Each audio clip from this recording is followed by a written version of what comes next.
Good morning, Manna. My name is Chris. I'm glad to have you along for a little talk that we're entitling this week, Watch Your Mouth.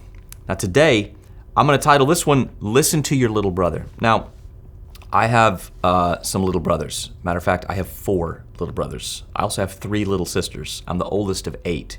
You can pray for me. Drop me a comment in the comments. Tell me how you're doing that. That'd be helpful. But you know, there's something interesting about brothers. When a brother takes something that you say and repeats it back and even builds upon it or says something really profound about a teaching that you've given, let me tell you something. You know that what you're saying has some weight behind it. Because when little brother says, hey, y'all, pay attention, this is a big deal. If big brother said it and then little brother drives it home harder, you better pay attention. That's what we find in this book of your Bible called James. James is written by Jesus' little brother. We did a series years ago and called it Insights from the Bottom Bunk, because it's almost as if James, following his little brother along all this time, grabs hold of some of these concepts and drives them home real hard. So you go, well, I thought you were talking about our mouth. I am. James chapter 3 talks about taming the tongue. If you have time, it's just a really short paragraph. When we're done today, just read it real quick. But he says this in verse 4, look at the ships also, though they're so large, are driven by strong winds.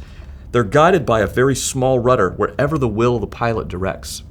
James is going to make the case that your mouth determines the direction of your life.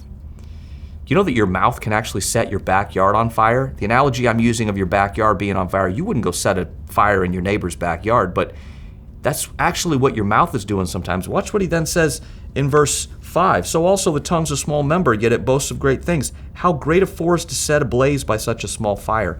And the tongue is a fire, a world of unrighteousness.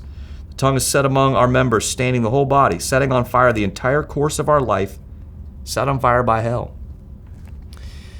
Your mouth determines the direction of your life. Now, let's boil that down to what we're talking about today. Your mouth will determine your direction for today. I want to leave you with an action step this morning. What direction is your mouth setting today? You know, that's a choice that you can make. You can choose to ask the Lord, Lord, direct what I'm saying. Help me, even if the thought comes in your head, doesn't mean it needs to come out your mouth. I can't tell you how many times my mom would tell me, just because you had that thought doesn't mean you need to say that thought. Ask yourself the question, what direction is my mouth setting today? Listen to your little brother. Sometimes, I don't know. Listen to Jesus' little brother, James. Read that paragraph. Drop me something in the comments. See you back here tomorrow.